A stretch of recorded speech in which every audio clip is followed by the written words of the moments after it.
What if I told you that everything you've ever wanted, every dollar that's meant to be yours, every beautiful thing waiting for you, it's already been released to you.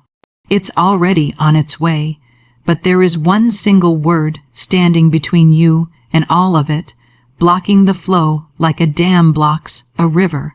And what if I told you that the moment you remove this one word from your mind and your mouth, money, opportunities, and miracles will rush towards you like water that's finally been set free? I'm going to share this word with you today, but more than that, I'm going to show you exactly how it's been stealing your good and how changing it will change everything. Stay with me, because by the end of our time together, you will never speak or think the same way again. And that's when your whole life transforms.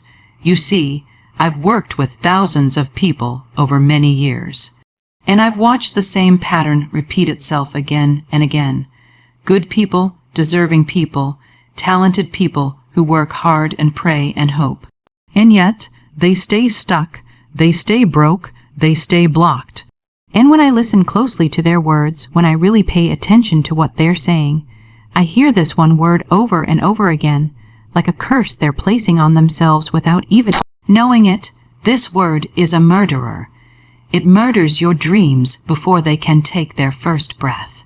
It strangles your prosperity before it can reach your hands. And the most tragic part is that we've been taught to use this word. We think we're being realistic, responsible, even humble when we say it, but we're actually building prison walls around our own abundance. Now, before I tell you what this word is, I need you to understand something fundamental about how this universe works. Because without this foundation, you'll hear the word and you'll think it's too simple. You'll dismiss it and you'll go right back to using it tomorrow. So, listen closely. Everything in this universe is energy. Your thoughts are energy. Your words are energy, and energy always moves and creates and attracts. The universe doesn't judge your words as good or bad. It simply responds to them. It takes the energy of what you speak and think, and it says, yes, you're absolutely right. Let me give you more of exactly that. You are not asking the universe for things. You are informing it. You are declaring. You are commanding, and it must obey because that's the law, as impersonal and unfailing as the law of gravity. So when you speak, you are not just making sounds with your mouth. You are setting forces in motion. You are molding the invisible substance all around you. You are drawing things toward you or pushing them away with the magnetic power of your word. Do you feel the weight of that? Do you understand that you have been creating your life, including your poverty or your wealth, with your words? I remember a woman who came to me years ago trembling with fear. She was convinced she would die in poverty. Every morning, she would wake and say to herself, I'll never have enough. There's never enough. And what do you think happened? The universe, in its perfect obedience, gave her exactly what she ordered. Her funds dwindled, opportunities vanished, doors closed in her face. But here's what's remarkable. I taught her to change her words. Simple as that sounds, it required tremendous courage on her part. Instead of declaring her poverty, she began to affirm, God is my unfailing supply, and large sums of money come to me quickly under grace in perfect ways. At first, her logical mind rebelled. It felt like lying. It felt foolish to speak of abundance, while her bank account showed lack, but she persisted. She spoke these words morning and night, and throughout the day, whenever fear tried to grip her throat. Within weeks, something shifted. An old debt she'd written off was suddenly repaid. A new position opened that doubled her income. Her whole world reorganized itself around her new word. You see, the word is the bridge between the invisible and the visible. Everything you see in your physical world existed first as a word, a thought, an image in someone's consciousness. The chair you're sitting on, the device you're using to watch this, very clothes on your body, all of it was once invisible, existing only in the realm of mind. Your life is no different. It is the outpicturing of your habitual thinking and speaking. Now I can't hear some of you protesting, but Florence, I've said positive things and nothing changed. Let me be clear. This is not about pairing pretty phrases while your heart says with doubt and fear. Your subconscious knows when you're playing games. The power is released only when your word aligns with faith, when you speak with inner conviction, even if that conviction is the size of a mustard seed.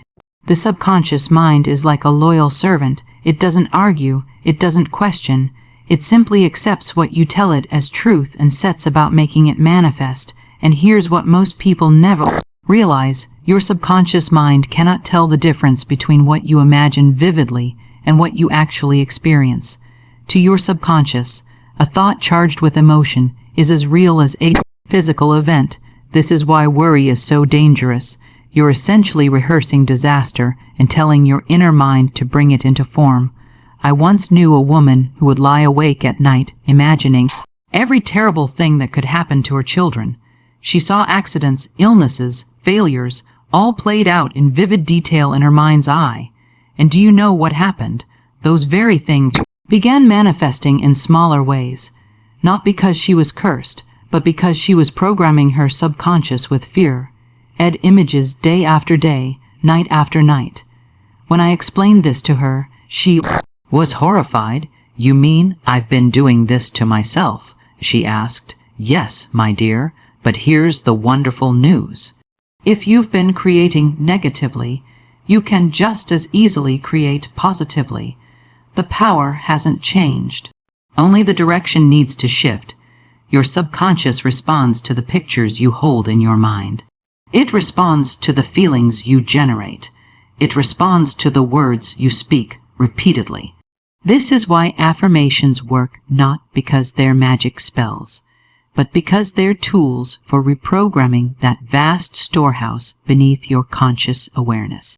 But let me be clear, half-hearted affirmations spoken without conviction are like seeds scattered on concrete. They won't take root.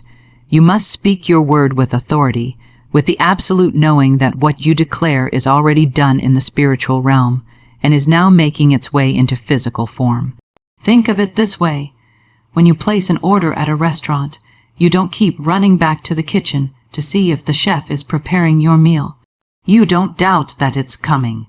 You simply wait with expectation, knowing that what you requested is being made ready for you. This is the attitude you must hold toward your affirmations and mental images. Declare it, believe it, and then allow it to manifest without anxious interference. The subconscious is also timeless. It doesn't understand someday or eventually. It only knows now. When you say, "I will be prosperous," your subconscious hears that prosperity is always in the future, always just out of reach. But when you say, "I am prosperous now," something shifts. You're claiming it in present time, and your subconscious begins immediately to align your outer world with that inner declaration. Your words are not passive observations, they are commands to the universe. Every statement you make about yourself is either building your kingdom or tearing it down. And here's what most people don't realize. The universe doesn't argue with you. It simply says yes. If you declare, "I am struggling," the universe says, "Yes, you are." If you declare money is hard to come by, the universe replies, "Yes, it is for you." This is why you must become fiercely protective of the words that follow. I am. These two words are the most powerful creative force you possess. When Moses asked God for his name, God didn't give a title or description. He said, "I am that I am." This is the creative principle living within you. Every time you say "I am," you are using the same power that spoke worlds into existence. I've watched people transform their entire financial reality by changing just one phrase. A woman came to me once exhausted and bitter, constantly saying, "I am so tired of being broke." I stopped her immediately. "You're declaring two things." I told her that you are tired and that you are broke, and the universe is giving you more of both. We changed her words to, "I am energized by the abundance flowing to me now." Within 3 weeks, she received an unexpected job offer that doubled her previous salary. Nothing in her outer circumstances had changed. First, her words changed, and her world followed. This isn't metaphor or poetry. This is law as reliable as gravity. Your subconscious mind is listening to every word you speak, and it takes you literally. It doesn't understand sarcasm or jokes.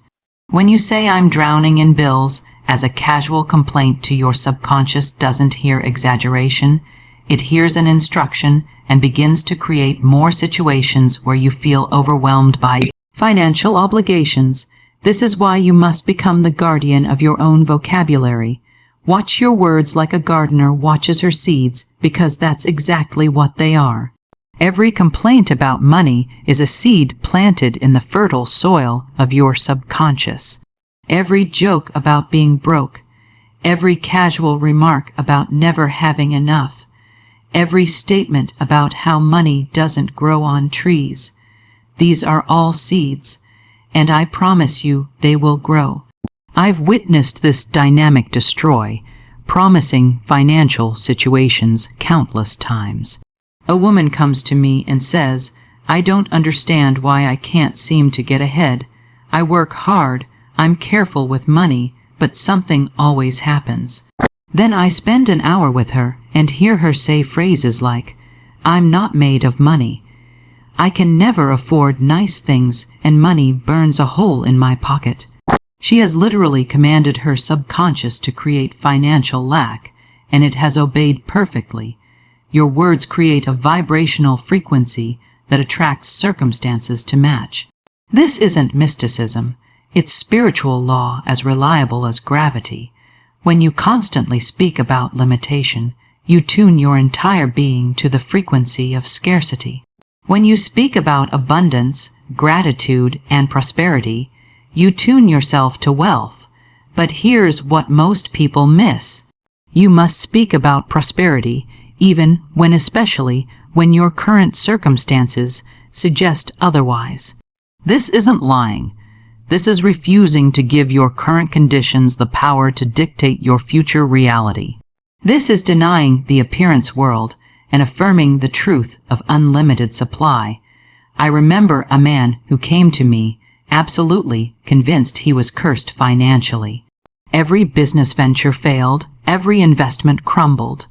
"The universe is against me," he declared. I said, "No, you are against yourself. Your own words have built a wall between you and your prosperity."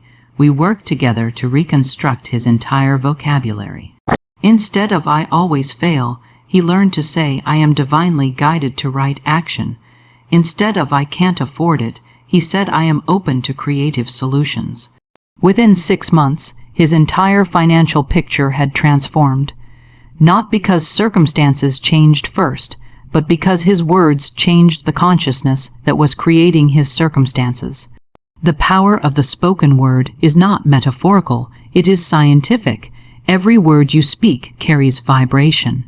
And that vibration sets into motion forces in the invisible realm that must eventually manifest in the visible. This is why I say you are constantly decreeing your own fate. Most people are unconscious prophets of their own disaster. But you can become a conscious prophet of your own triumph. Let me share with you the case of a woman who came to me in absolute despair. Her words painted a picture of complete limitation. "I have no friends," she told me. "Nobody ever calls me. I'm always alone. People don't like me." I listened carefully, and then I asked her, "How long have you been speaking these words?" She looked surprised. "Well, it's true," she protested. "I am alone." "Yes," I said, "but your loneliness is the fruit of the seed you've been planting with your words. You have been declaring your isolation, and the law has said, so be it. If you want different fruit, you must plant different seeds." She was resistant at first. Most people are when they realize they've been architects of their own troubles. But desperation is sometimes the doorway to transformation. We began the work of changing her inner and outer speech. "Instead of 'nobody calls me,'" she affirmed, "I am surrounded by loving friends." Instead of people don't like me, she declared, I radiate warmth and attract wonderful companions. She felt foolish saying these things at first because her outer world contradicted them so completely. But I reminded her, the outer world is always the servant, never the master. Change the inner pattern and the outer must follow. Within 3 weeks, an old friend reached out unexpectedly.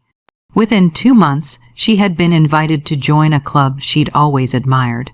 Within 6 months, her social calendar was fuller than she could manage. What had changed? Not the people around her. They had always been there. What changed was the vibrational announcement she was making to the universe through her words. She stopped broadcasting loneliness and began broadcasting connection. The law, faithful and impartial, responded accordingly. Now I know what some of you might be thinking. This sounds too simple. Just change my words and everything changes. And I understand that skepticism. I truly do. We've been conditioned to believe that transformation requires suffering, that we must wrestle and struggle and earn our way into good fortune. But the law doesn't work that way. The law is mechanical, precise, mathematical even. It doesn't care about your struggle. It only responds to your vibration. Think of it this way. If you're operating a radio, you don't have to convince the radio waves to reach you. You don't have to suffer or prove yourself worthy. You simply turn the dial to the correct frequency and the music comes through. That's all. The music was always there broadcasting continuously. You just had to tune in. Your words are your tuning mechanism. They set the frequency of your consciousness. When you speak poverty, you're tuned to the poverty station. When you speak abundance, you're tuned to the abundance station. The stations are always broadcasting both of them simultaneously. Which one are you listening to? I've watched people transform their entire financial situations simply by refusing to speak the word can't. One man I knew was drowning in debt, constantly saying, I can't afford it. I can't pay this. I can't make ends meet.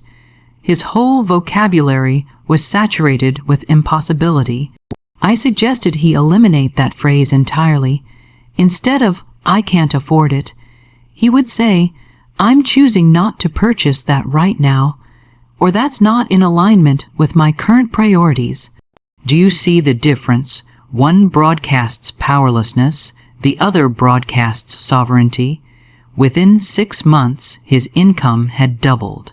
Not because the words were magic, but because the words shifted his consciousness from victim to creator. And the universe, always listening, always responding, rearranged itself to match his new frequency. This is why I'm so passionate about vigilance with our speech. We're not just making conversation, we're issuing commands to the creative force of the universe. Every sentence is a prayer. Every declaration is a decree. You are legislating your reality with every word that passes your lips. This is why the woman who constantly says, I'm so tired, will always be tired. She has invoked the law of fatigue. This is why the man who declares, I can't afford it, will continue to live in lack. He has spoken limitation into his bank account. And the universe, being the perfect servant, says, your word is law, so be it. You see, most people are walking around speaking curses over themselves without even realizing it. They think they're just talking, just venting, just being honest about their situation. But there is no just talking in a universe governed by spiritual law. Every word carries creative power. Every sentence sets something in motion. I've watched people destroy opportunities before they even arrived simply through careless speech. They would say, knowing my luck, this won't work out, and then they would marvel when it didn't. They would say, I always get sick this time of year, and then wonder why their health failed like clockwork. They were prophets of their own misfortune, and they fulfilled their own prophecies with perfect precision. The tongue is a creative instrument of tremendous power, yet we wield it so carelessly, so unconsciously. We let it run wild with complaints, criticisms, fears, and doubts, never realizing we are building our tomorrow with today's words. Now, I can hear someone saying, "But Florence, I have to be realistic. I can't just pretend everything is wonderful when it isn't." And to that person, I say, there is a vast difference between denial and decree. I am not asking you to deny what appears to be true in the material world. I am asking you to declare what is true in the spiritual realm, knowing that the spiritual precedes the material. When you affirm abundance while your bank account shows lack, you are not lying. You are calling forth that which already exists in the invisible. You are reaching past the appearance to the reality. You are choosing which kingdom will rule your life, the kingdom of appearances or the kingdom of truth. Abraham did not look at his 100-year-old body and Sarah's barren womb and say, "Let's be realistic." He called himself the father of nations before he had a single child. That is faith. That is the proper use of word. He spoke the end from the beginning, and the universe rearranged itself to match his declaration. Your word is the bridge between the invisible and the visible, between the desired and the manifested. Every time you speak truth, spiritual truth, you are building that bridge. Every time you speak limitation, you are burning it down. Now, I want you to understand something that most people miss entirely. They treat affirmations like magical incantations. Say it 3 times, spin around, and expect a miracle. But that's not how the law works. The law responds to time consciousness asterisk, not repetition. It responds to time's belief asterisk, not volume. You can shout affirmations from the rooftops until you're hoarse, but if underneath those words lives a trembling doubt, a secret fear, a whisper of, "But what if it doesn't work?" then you're speaking with a divided tongue, and a house divided against itself cannot stand. I've watched people say, "I am prosperous," while clutching their wallet in fear. I've heard them declare, "I am surrounded by love," while building walls around their heart. Words without faith are like seeds scattered on concrete. They have nowhere to root. So what's the solution? How do you speak with power instead of pretense? You begin by catching yourself in the act. You become a watchman at the gate of your own mind. When you hear yourself say, "I can't afford that," stop right there. Don't let it pass unchallenged. Ask yourself, is that spiritual truth, or am I just repeating an old pattern? Am I speaking from my divine inheritance or from yesterday's bank statement? Then, gently but firmly you replace it, not with something that feels like a lie. Your subconscious will reject that immediately, but with something that opens a door instead of slamming it shut. I am open to unexpected channels of abundance. The universe is rearranging itself in my favor right now. Do you feel the difference? One is a wall, the other is a window. I knew a woman who was terrified of losing her home. Every day she'd say, "I'm going to lose everything." She spoke it so often with such conviction that she became a perfect vessel for that very experience. The law is no respecter of persons. It will manifest whatever you impress upon it with feeling and repetition. I told her, your words are decree. You're sentencing yourself. Every time you say, "I'm going to lose everything," you're building that future with your own breath. Stop building what you don't want. She looked at me like I'd asked her to stop breathing. "But it feels true," she said. And there's the trap. We confuse what times feels times true with what times is times true. Feelings are often just memories in disguise.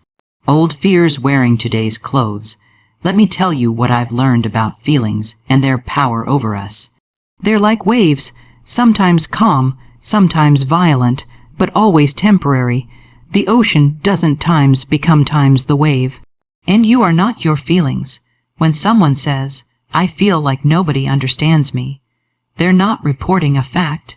They're giving voice to a pattern, often a pattern learned so young they can't remember its origin. Maybe they were the 3rd child overlooked. Maybe they were brilliant in a family that valued athletics. Maybe they learned early that attention came through suffering, so the mind learned to interpret every situation through that lens. Your feelings will tell you stories, convincing ones. They'll say, "This always happens to you." They'll say, "You're not the kind of person who gets what they want." They'll dress up old conclusions in new situations and present them as fresh insights. But here's what changes everything. You can observe your feelings without obeying them. Think of it this way. You're sitting by a river watching leaves float past. Some leaves are beautiful, some are broken, some are unremarkable. You don't jump in and chase each one. You don't identify yourself by which leaf happens to be passing at this moment. You watch, you notice, you let them pass. This is what it means to have feelings without being times head times by them. I know someone, a woman of great capability, who for years felt inadequate before every important meeting. The feeling was so visceral, so convincing, she nearly believed it was premonition. She'd think, "I feel unprepared, therefore I times unprepared." She'd panic, over-rehearse, sometimes cancel altogether. Then one day, she tried something different. She named the feeling, not "times I am anxious, *, but times I notice anxiety is present. Do you see the difference? One makes you the anxiety, the other makes you the observer of it. She went to her meeting with the anxiety still there, like an unwelcome passenger in her car.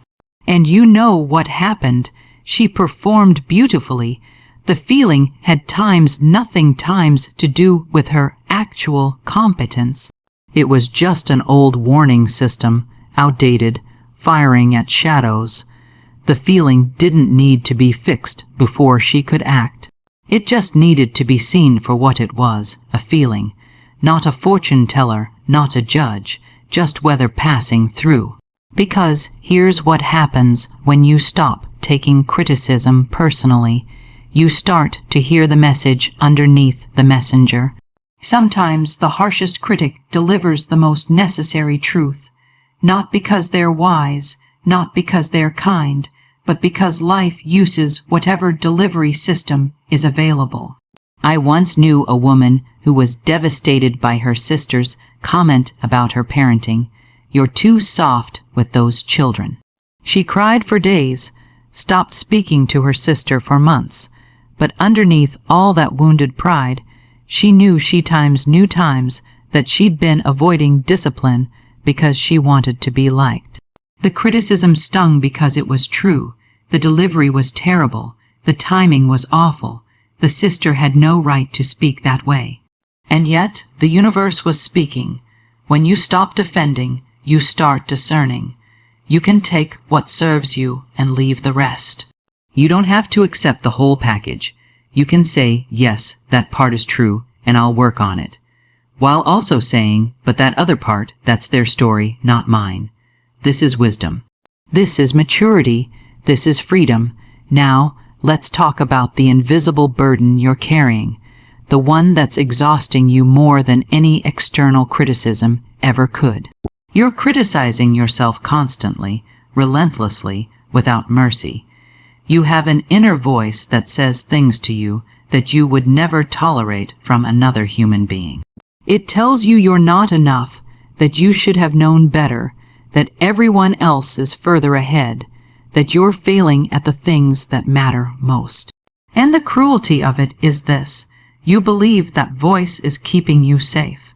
You believe that if you just criticize yourself times harder than anyone else can, you'll somehow be protected from external judgment. But self-criticism doesn't build a shield. It builds a prison. I'm going to tell you something that might disturb you. That critical inner voice is not your conscience. It's not your intuition. It's not the voice of wisdom or truth. It's the accumulated voices of everyone who ever made you feel small playing on repeat inside your head. Your mother's anxiety, your father's disappointment, that teacher who said you'd never amount to much, that friend who betrayed you, that partner who left. You know what happens to those people in your story. They become supporting characters, background noise. extras in the movie of your magnificent life, because here's what I've learned. When you step into your true power, when you align with your divine purpose, people from your past either transform or dissolve. They either rise to meet your new frequency, or they fade into the scenery, and both outcomes are perfect. I've watched this happen countless times. The person who mocked your dreams suddenly comes asking for advice. The one who said you'd fail starts telling everyone they always believed in you. It's almost amusing, isn't it? The way people rewrite history once your success becomes undeniable. But you don't do this work for their validation. You don't step into your calling to prove anyone wrong. That's just a pleasant side effect. You do it because staying small was killing you. Because pretending to be less than you are was a form of slow death. Because your soul was screaming for expression, and you finally had the courage to listen. Think about what you've been denying yourself. What dreams have you tucked away because someone said they were impractical? What gifts have you hidden because someone called them weird? What version of yourself have you suppressed because someone couldn't handle your light? Every time you dim your brightness for someone else's comfort, you commit a small act of self-betrayal. And your spirit keeps score. It remembers every time you chose their approval over your authenticity. Every time you made yourself smaller so they could feel bigger. The universe has been so patient with you. It's been sending signs, synchronicities, opportunities, those random encounters that felt meaningful, those ideas that wake you at 3 in the morning, those persistent nudges towards something different, something more aligned, something true. How much longer will you ignore them? See, most people wait for permission that will never come. They wait for conditions to be perfect, for everyone to approve, for certainty to arrive. They're still waiting when they die. Their song unsung, their message undelivered, their gifts unopened. Don't let that be your story. Your divine assignment doesn't require anyone's permission. It doesn't need a committee's approval or a unanimous vote. The universe has already authorized you. You're cleared for takeoff. The only signature required on your permission slip is your own. I've watched people spend years, decades, even trying to convince their family that their dream is legitimate. They present business plans to people who have never built a business. They seek artistic validation from those who have never created art. They ask for blessing from those who are terrified of their own potential. And when the approval doesn't come, they fold. They abandon the dream, not because it wasn't valid, but because they gave others veto power over their divine assignment. Here's what you must understand. The people closest to you are often the least equipped to see your vision. Not because they don't love you, but because they knew you before you knew yourself. They remember you at your worst. They're comfortable with a smaller version of you. Your expansion threatens the equilibrium of the relationship. If you rise, they might have to rise too. And that's terrifying for people who have made peace with playing small. Your breakthrough will frighten some people. Let it. Your success will make some people uncomfortable. That's their work, not yours. You are not responsible for making your light dim enough that others can look directly at you without squinting. Shine anyway. And what about the voice that says you're not ready? That whispers you need one more certification, one more course, one more year of preparation. That voice is not wisdom. It's fear wearing a disguise. Wisdom says learn as you go. Fear says wait until you're perfect. But perfection is a destination that doesn't exist on any earthly map. It's the mirage that keeps you walking in circles in the desert of delay. You don't need to be flawless to begin. You need to be faithful. Faithful to the nudge, the whisper, the knowing that won't let you rest. Some of the most powerful teachers are just 3 steps ahead of their students. They remember what it felt like to struggle because they struggled yesterday. Their scars are still fresh, their lessons still lived in, and that freshness, that rawness is precisely what makes them magnetic. They haven't forgotten the vocabulary of doubt. They still speak the language of hesitation fluently. When you share your fear, they don't look at you with distant compassion from some mountaintop of enlightenment. They look at you with recognition. They say, "I know that voice. I heard it last Tuesday." This is why you don't need to wait until you've arrived to begin contributing. You don't need to be fully healed to help someone heal.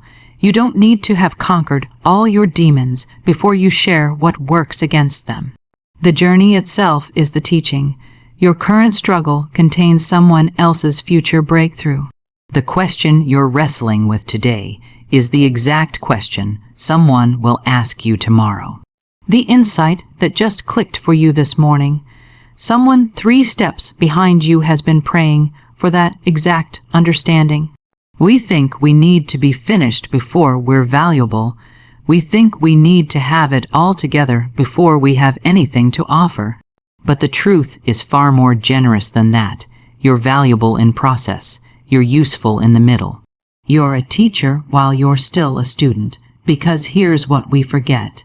Everyone is always both. The wisest teacher is still learning. The most advanced soul is still stumbling in some area of life. We're all simultaneously experts and beginners depending on which room we walk into.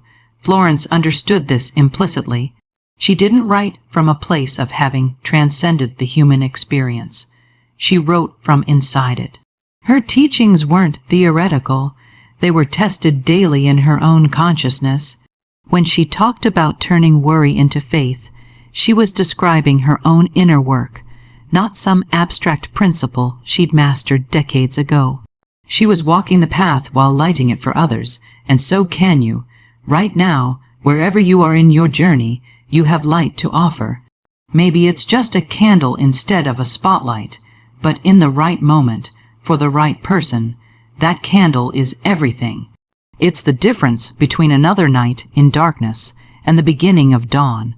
Your mess is your message. Not someday, not eventually, not after you've cleaned it all up and tied it with a bow.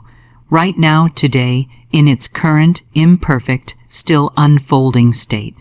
Because the people who need you aren't looking for perfection, they're looking for permission, permission to be where they are, permission to start before they're ready, permission to be beautifully, messily human while still reaching for something transcendent. And that permission, that simple act of allowing yourself to be human, that's where the real magic happens.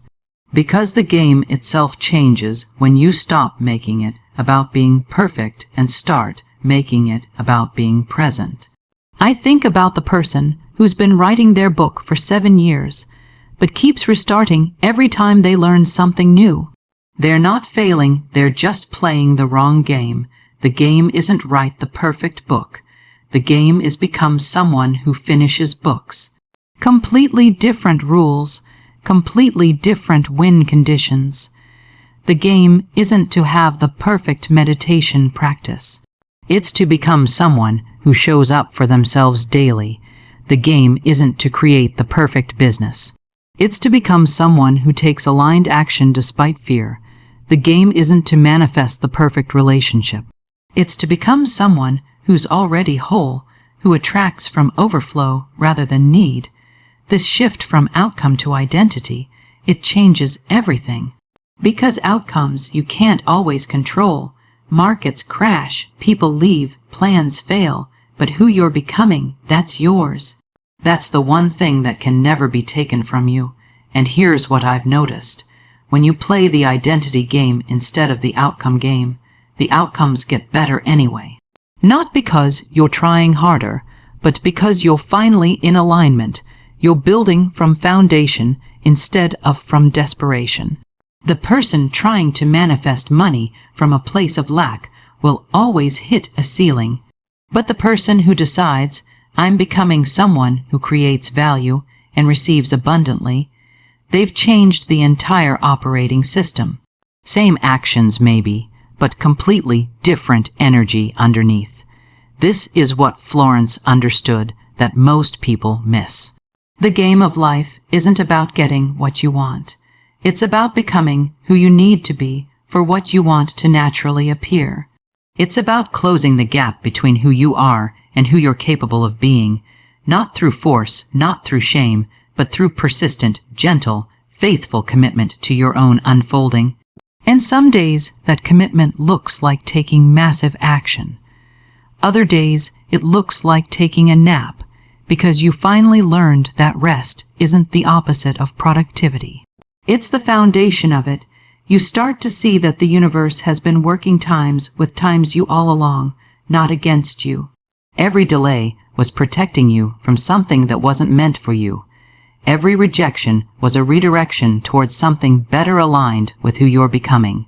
Every closed door was the universe saying, "Not that way, beloved, this way." And suddenly those affirmations you've been speaking, they're not just words you're forcing yourself to believe anymore. They're descriptions of what's already taking shape in the invisible realm. You're not trying to convince yourself. You're simply acknowledging what is. When you say, "I am abundant," you're not lying to yourself while your bank account says otherwise. You're recognizing the abundance in your breath, in the sunrise you didn't have to pay for, in the ideas flowing through your mind, in the relationships enriching your days. You're acknowledging that abundance is your natural state, and the money is simply catching up to your consciousness. This is when manifestation stops feeling like manipulation and starts feeling like partnership. You're not trying to bend reality to your will. You're aligning your will with reality's highest possibility for you. You begin to hold your desires more lightly, but with more certainty. There's a difference between attachment and commitment. Attachment says it has to look exactly this way or I'll fall apart. Commitment says I'm moving toward this vision, and I trust that what arrives will be even better than what I imagined. You release the death grip, you open your hands, and paradoxically, that's when everything you've been chasing starts running toward you. Because here's what I know for certain. The universe cannot fill hands that are clenched in fear. It can only pour into hands that are open in trust. So you practice the opening every single day. You practice it. When you wake up anxious about the how and the when, you practice opening. When you're tempted to control and manipulate and force, you practice opening. When disappointment tempts you to close down and protect yourself, you practice opening even wider. This is how you become a magnet for your desires. Not through constant straining and reaching, but through this continuous practice of opening. I've watched people transform their entire lives simply by changing their relationship with receiving. A woman came to me once exhausted from years of pushing for her business to succeed. She was working 80-hour days, forcing connections, manipulating opportunities, and still nothing flowed. I asked her one question, "Are you willing to receive?" She looked at me like I'd spoken another language. "Of course," she said, but her body told a different story. Her arms were crossed, her jaw was tight, her whole being was braced against disappointment. We practiced together. I had her sit quietly and simply say, "I am willing to receive." Just that, nothing more. The first few times, she cried. All the old beliefs came up that she wasn't worthy, that she had to earn every single thing, that the universe was stingy, and she had to fight for scraps. But she kept practicing, every morning, every evening, whenever anxiety rose up. "I am willing to receive." Within 3 months, her business completely shifted, not because she worked harder, she actually worked less. But opportunities began finding her. The right clients appeared. Money flowed from unexpected sources. She stopped being exhausted and started being amazed. This is the power of opening, and here's what I want you to understand. Opening isn't passive. It's not about sitting back and waiting for life to happen to you. Opening is one of the most active, courageous things you can do. You're actively choosing trust over fear. You're actively releasing control. You're actively aligning yourself with the greater intelligence that's orchestrating everything. When you practice opening, you're saying to the universe, I trust you. I trust that you know the perfect timing, the perfect way, the perfect unfolding. I trust that what's mine is already mine, and I don't have to force or manipulate or control to receive it. This trust changes everything. It changes your energy. It changes what you attract. It changes how you move through the world. And here's what I want you to understand. This isn't about perfection. This isn't about getting it right every single time. This is about awareness. This is about catching yourself when you slip back into the old patterns and gently redirecting your thoughts, because you will slip. I slipped. Everyone slips. There will be days when you wake up and the first thought in your mind is worry. There will be moments when you hear bad news and your immediate reaction is fear. There will be times when someone criticizes you and you feel that old familiar sting of unworthiness. And that's okay. What matters is what you do next. Do you stay in that pattern? Do you feed it with more negative thoughts? Do you let it spiral into a story about how nothing ever works out for you? Or do you catch it? Do you pause? Do you say, wait, that's the old me talking, that's the old pattern, that's not the truth I'm choosing to live by anymore, and then you redirect. You choose a different thought. You speak a different word. You affirm a different reality. This is the work. This is the practice. This is how you train your mind to become your ally instead of your adversary. I've watched people transform their entire lives with this practice. Not because they became perfect, not because they never had another negative thought, but because they became aware, because they became intentional, because they stopped being victims of their own mental habits and became masters of their own consciousness. One woman I knew was drowning in debt. Every time she thought about money, she felt sick. Every time a bill arrived, she would say, I can't afford this. I never have enough. Money just slips through my fingers. And guess what? That was exactly her experience, month after month, year after year. Then she started the practice. Every time she caught herself speaking lack, she would stop. She would say instead, I am abundantly supplied. Money flows to me easily and frequently. I am a magnet for financial blessings. At first, it felt ridiculous to her. The bills were still there. The bank account was still empty, but she kept going. She kept affirming. She kept redirecting her thoughts, and within months, everything shifted. New opportunities appeared. Old debts were forgiven.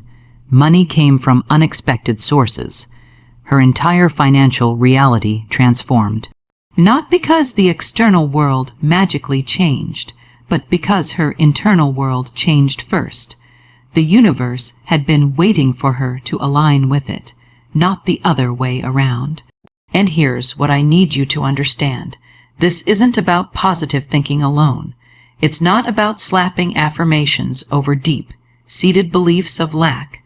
It's about recognizing that your word, your spoken word, is the most powerful creative force available to you. When you speak, you set into motion invisible currents that arrange circumstances, draw people, and orchestrate events. I've watched this principle work in my own life countless times. There was a period when I needed a specific sum of money for something important. Instead of worrying, instead of calculating how impossible it seemed, I simply spoke, Infinite Spirit, open the way for this money to come to me now under grace in perfect ways. I released it completely. Within days, that exact amount arrived through a channel I had never anticipated. Not similar, not close, exact. This is the precision of spiritual law. Now, you might be thinking, but I've tried affirmations. They didn't work. Let me tell you why. Most people speak their affirmations while their subconscious mind screams the opposite. They say, I am prosperous, while internally believing, but look at my bank account. Who am I kidding? That internal contradiction neutralizes everything. The work, then, is to speak your word and simultaneously surrender the outcome to declare your good, and then trust so completely that you stop checking, stop worrying, stop manipulating. You plant the seed and let the soil do its work. Jesus understood this perfectly. Therefore, I tell you, whatever you ask for in prayer, believe that you have received it and it will be yours. Believe that you have received it, present tense, done, finished before you see any evidence. This is where most people stumble. They want the evidence first, then they'll believe, but that's backward. The believing creates the evidence. Your faith is the substance of things hoped for, the evidence of things not yet seen. So when you speak your word, speak it as though it's already accomplished in the invisible realm, because it is. The moment you decree a thing with conviction and faith, it's done in spirit. The physical manifestation is simply the universe catching up to your declaration. This is your power. This is your birthright.